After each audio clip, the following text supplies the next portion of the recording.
ফুলকি কনস্ট্রাকশনের আরেকটি নতুন ভিডিওতে আপনাদের স্বাগতম। দর্শক, দেখতে পাচ্ছেন একতলা বাড়ির ফাউন্ডেশন কিভাবে ফাউন্ডেশন করা হয়েছে এবং 4 রুম বিশিষ্ট এবং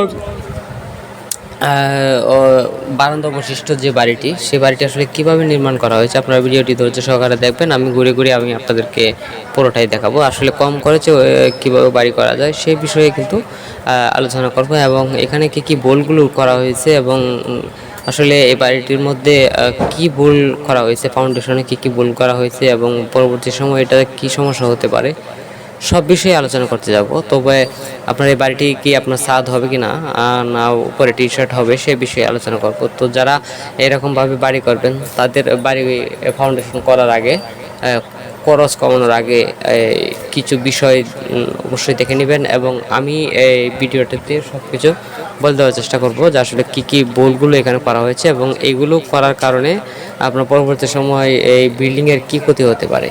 তো সেক্ষেত্রে আপনাকে অবশ্যই পুরো ভিডিওটা দেখতে হবে, না দেখলে অবশ্যই বুঝবেন না। এখানে আপনার কম করেছে, যেটাকে বলা হয় যে কম করেছে একতলা বাড়ি, তো সেই শব্দটা আসলে আমরা সকলেই বুঝি যে আসলে কম করেছে কীভাবে বাড়ি। আসলে কম করেছে বাড়ি বলতে আপনার যেখানে আপনার 30 টাকা লাগানোর কথা, সেখানে যদি আপনি 20 টাকা লাগান তাহলে অবশ্যই আপনার 10 টাকা মালে সেখানে কম লাগবে। তো সেক্ষেত্রে আপনাকে একটা জিনিস বুঝতে হবে, কম কমই এবং বেশি বেশি, যেটা যেখানে যেটা লাগানোর প্রয়োজন সেখানে সেটা না লাগানো হলে সেটা অসম্পূর্ণ থেকে যায়। তো এখানে আপনার দেখতে পাচ্ছেন যে বাড়িটার ফাউন্ডেশনের চারি অংশে আপনার এখানে কিন্তু 8 ইঞ্চি করে আপনার বেস ঢালাই দেওয়া হয়েছে, এই বিম ঢালাই, গ্রেড বিম ঢালাই দেওয়া হয়েছে, আর নিচে 5 ইঞ্চি করে গাঁথনি দেওয়া হয়েছে। এটা হচ্ছে শুধু সাইটের বারান্দার অংশে, একেবারে আপনার যেটা স্কোয়ার, যেটাকে আপনার বলা হয় সাসার অংশে। আর এখানে যে আপনার পিলারগুলো রয়েছে, প্রত্যেকটা পিলার কিন্তু আপনার 10 ইঞ্চি বাই 10 ইঞ্চি করা হয়েছে। পিলারের সাইজগুলো ঠিক আছে এবং যে রডগুলো রয়েছে সেই রডগুলো কিন্তু আপনার 10 মিলি করে করা হয়েছে। এখানে আপনার 10 মিলির সাথে কিন্তু আপনার 16 মিলি রড অবশ্যই দরকার ছিল। আচ্ছা, যেহেতু রডের পরিমাণটা কম তো তাও চলে, সমস্যা নেই, যেহেতু আপনার 10 ইঞ্চি আমরা এই বিমগুলো করা হয়েছে।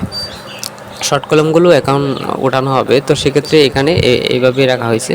তো এখানে দেখতে পাচ্ছেন যে বারান্দার অংশে কিন্তু ওনারা 5 ইঞ্চি করে গাঁথনি দিয়ে করা হয়েছে এবং এখানে গ্রেড বিমগুলো কমপ্লিট করা হয়েছে। আবার এখানে যে বিমগুলো কলামগুলো রয়েছে, শর্ট কলামগুলো রয়েছে, সেই শর্ট কলামগুলো কিন্তু এখন উপর দিকে উঠানো হবে। তো এখানে আরেকটি বিষয় হচ্ছে যে গ্রেড বিমটা, ঠিক আছে, যেটা নিয়ে আজকে মূল আলোচনা, যে গ্রেড বিমটা। আর এখানে গ্রেড বিমের নিচে বালু ফেলানো হচ্ছে, মাটি ফেলানো হচ্ছে।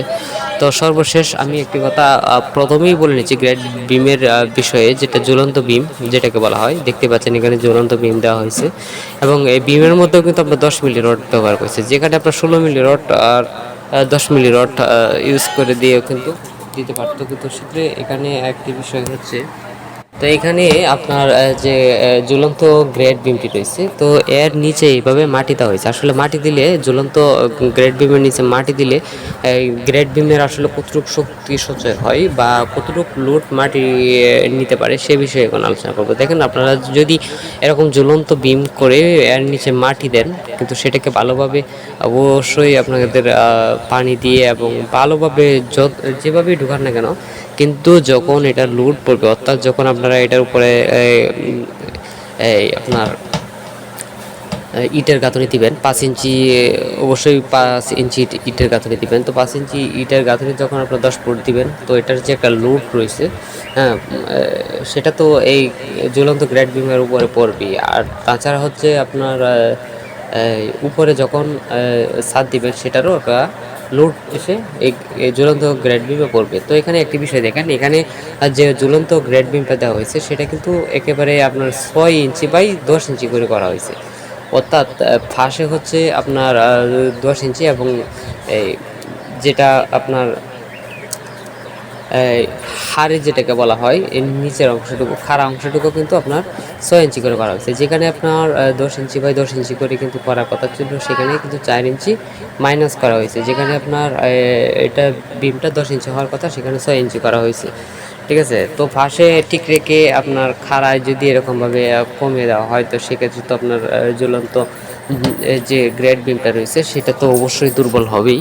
তো এর আসলে এরকমভাবে না করাটাই ভালো, কারণ এটা অবশ্যই পুরো বিল্ডিংয়ের একটা পুরোটাই এটা লোড বহন করবে। তো লোড বহন করার ক্ষেত্রে এটা আসলে কতটুকু যৌক্তিক সে বিষয়টা আসলে আপনাকে বুঝতে হবে। তো অনেকেই আবার বলবেন যে এটা নিচে মাটি দিয়ে দিলে কোনো সমস্যা নাই, কিন্তু মাটি দিলে ঠিক আছে কোনো সমস্যা নেই, যদি আপনার গ্রেড বিমটা 1 ইঞ্চি যদি নিচে আপনার মাটি সহ নিচে ডেবে যায়, তো সেক্ষেত্রে আপনার ওয়ালে ফাটল আসবে কিনা সেটা আপনি চিন্তা করে দেখেন। আর আরেকটি বিষয় হচ্ছে গ্রেড বিমের যদি মাঝখানে যদি লোডিংয়ের কারণে যদি ফাটল ধরে, তো সেক্ষেত্রে আপনার ওয়াল যে দেয়ালটা করবেন সেই দেয়ালটা টিকবে কিনা। তো সেক্ষেত্রে এরকম ঝুলন্ত গ্রেড বিম দেওয়াটা অত্যন্ত ঝুঁকিপূর্ণ এবং অত্যন্ত ক্ষতিসাধ্য বিষয়। তো এরকম ভাবে আপনারা অবশ্যই এখন গ্রেড বিম না দিলেই ভালো আমি মনে করি। তো এরকম একটি বাড়ি করতে আপনাদের কত টাকা খরচ হবে, বাড়িটা সম্পূর্ণ যখন করা হয় তখনই আমি আপনাদেরকে আপডেট দেবো। তবে অনেক কম করেছে কিন্তু এটাকে করা হচ্ছে।